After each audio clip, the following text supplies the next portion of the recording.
Hey, what's going, y'all? It is yours truly once again. I'm back. Rolling. Yeah. So let's talk about this idea of you hear a lot of guys, they say things like that's in her nature. If you've been at my channel long enough, you know that I make the difference between male nature and female nature. To me, male nature is godly and female nature is ungodly. And also this is a side-by-side comparison of female nature to woman nature. So to me, female nature, obviously, given that it is ungodly, woman nature is godly, because woman nature is based on a real woman versus a typical female submitting to a man. Hence, she's accepting his godly nature,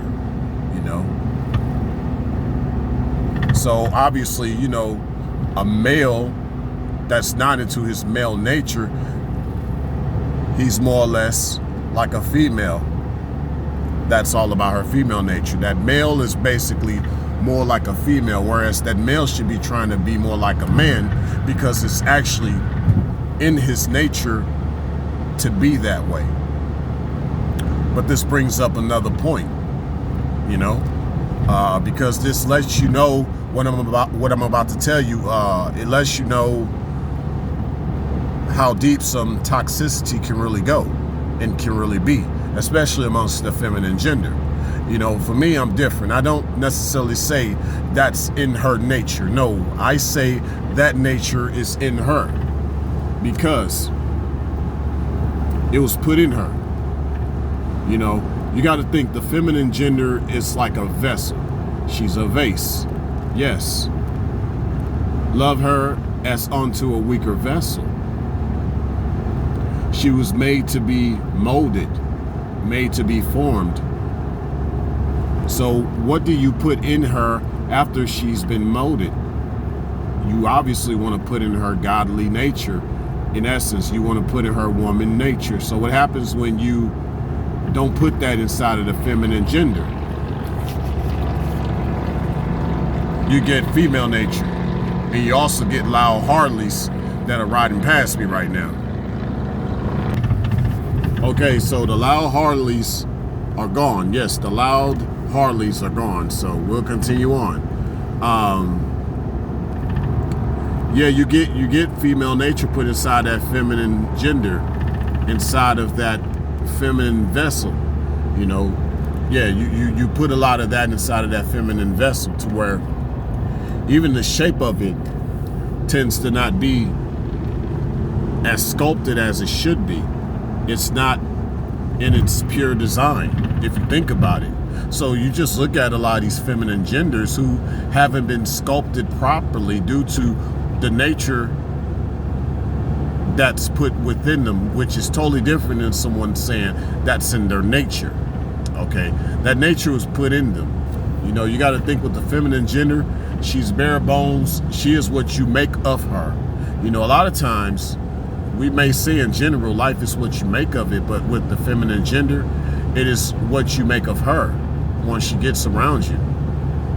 But in essence, she's been around a lot of people that put a lot of bad things into her, a lot of this other type of nature in her, okay? So that's the main thing that I've noticed. Whereas with the masculine, it's a little different. It's not mainly about the nature was within him. The nature of the masculine is to be godly. So what happens when you have a male that's not being more godly and he's being ungodly, being more like that, he's being more like that female nature? What is that? That's more or less that guy being suppressed of his potential as a man.